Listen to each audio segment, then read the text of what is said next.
stand by for the evening prayer. Let us pray. Almighty God, bless the conservative, Bible-believing group Presbyterians for Renewal, who have called for members of the PCUSA to consider splitting or leaving because of their leaders' unbiblical stance on promoting homosexual clergy. The Presbyterian Church USA has a membership of over 2 million people and became the fourth major Protestant denomination in the U.S. to openly ordain gay and lesbian clergy on May 10th. Bless those who want to separate and obey doctrine from Titus 2:1. You must teach what is in accord with sound doctrine. In Jesus' name, amen.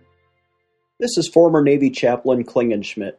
Would you please add your amen to the petitions at our website, prayinjesusname.org.